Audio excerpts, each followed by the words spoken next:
그림에서 같이 Y축상에 전하량이 플러스 Q로 같은 두 개의 입자가 A만큼 떨어진 채 고정이 되어 있습니다. 두 전하의 가운데를 수직하게 지나는 축을 X축으로 선택을 해서 X = 0으로부터 X만큼 떨어져 있는 X축상의 한 점 P에서 두 전하의 R자 전기장 구하기 해보도록 하겠습니다.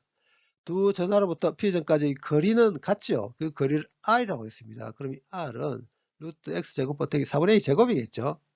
두 전하의 크기 같고 두 전하로부터 P점까지 거리가 같습니다. 이 말은 두 전하에 의한 전피에서의 전기장 크기가 같을 거라는 걸 뜻하죠. 그 전기장 크기가 각각 이렇게 되거든요. 근데 R이 이렇게 되니까 R 여기 대입하겠습니다. 이렇게 되게 되죠.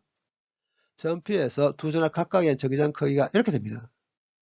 전피에서 두 전하 각각의 전기장 크기는 같지만 전기장 방향은 같지가 않습니다. 이 전하의 전기장을 E1이라 한다면 E1 방향 이 방향입니다. 이 전하의 전기장 E2로 한다면 E2의 방향 이 방향이거든요. 이 화살표 길이와 이 화살표의 길이는 이 녀석으로 같습니다. 그렇지만 방향은 같지 않습니다. 그렇기 때문에 R자 전기장은 벡터적으로 대줘야 되죠. 이 초록색으로 표시한 게 두 전하에 의한 전피에서 R자 전기장입니다. X성분밖에 없죠. 그렇기 때문에 아예 Y성분을 처음부터 생각하지 않겠습니다. 이러한 벡터는 이런 벡터와 이런 벡터가 합쳐진 것으로 생각할 수 있죠. 이 초록색 화살표에 해당되는 이 길이는 이 길이의 2배에 해당됩니다. 그렇기 때문에 E는 이 E와 X에 해당됩니다. 이 각이 C다면 이 각도 C다거든요. 그렇기 때문에 E와 X를 E와 코사인 C다로도 쓸 수 있죠. E와의 이 녀석 대입하겠습니다. 그리고 코사인 C다 R분의 X입니다. 근데 R이 이렇게 되니까 코사인 C다를 이렇게도 쓸 수 있겠죠. 이 전체를 정리하게 되면 이렇게 됩니다. 그럼 실제 X의 함수로 전기장이 어떻게 변하는지 그려보게 되면 밑에 그래프와 같이 변합니다.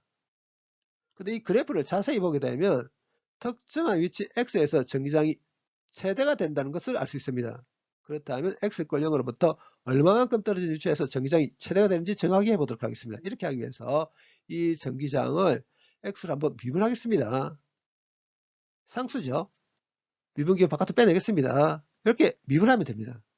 이렇게 미분하게 되게 되면 이렇게 되거든요. 이 대괄호를 정리하게 되게 되면 이렇게 됩니다.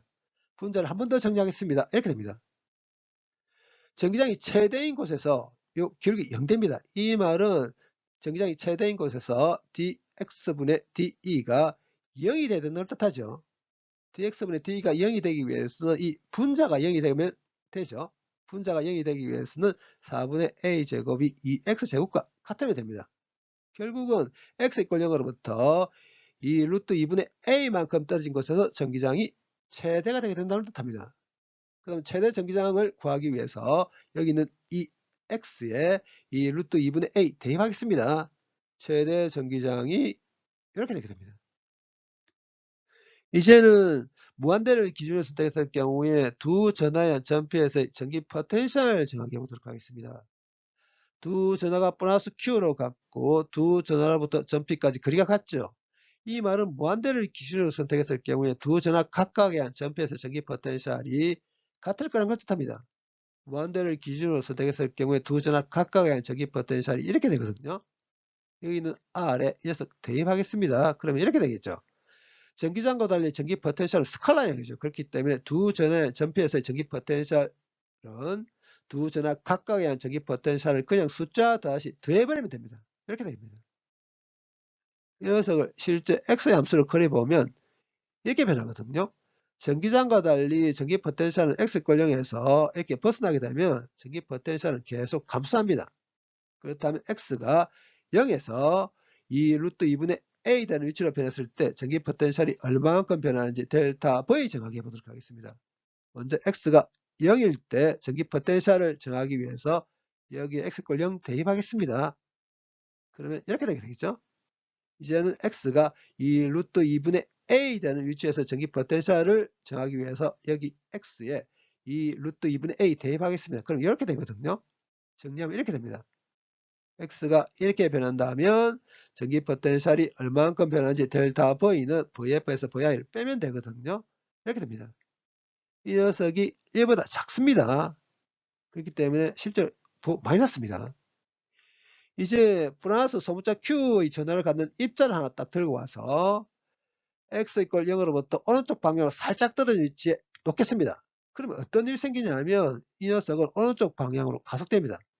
오른쪽 방향으로 가속되는 이 입자가 전기장이 최대가 되는 x 이퀄 이 루트 2분의 a 되는 위치에 도달하는 순간 속력이 어떻게 되는지 역학적 에너지 보존 법칙을 이용해서 구하겠습니다. 입자를 x권 0으로부터 오른쪽 방향으로 살짝 떨어진 위치에 놓는다고 했습니다. 처음에 속력 0에부터 시작하겠죠. 운동이 0일 겁니다. 위치가 이렇게 됐을 때 속력을 V라고 한다면 운동의 에너지 2분의 mv 제곱이겠죠. 운동의 에너지 변화를 이렇게 될 겁니다. 입자의 위치가 x권 0에서 이 루트 2분의 a 되는 위치로 변했을 때 전기 포텐셜 에너지 변화량은 전기 포텐셜 변화량 델타 V의 Q를 곱해버리면 되죠. 그렇기 때문에 여기 있는 델타 U를 Q 델타 V를 바꾸겠습니다. 지금 구하려고 하는 게 V입니다. V 구해보면 이렇게 되거든요. 여기 있는 델타 V에 이어서 대입하겠습니다. 여기 마이너스 있거든요. 이렇게 되게 되겠죠. 플러스 소문자 Q의 전하를 갖는 입자를 X권 0으로부터 오른쪽 방향으로 살짝 떨어진 위치에 놓았을 때 이 녀석이 오른쪽 방향으로 가속되다가 X 이퀄 2 루트 2분의 A 되는 위치에 도달하는 순간 속력이 이렇게 되게 됩니다.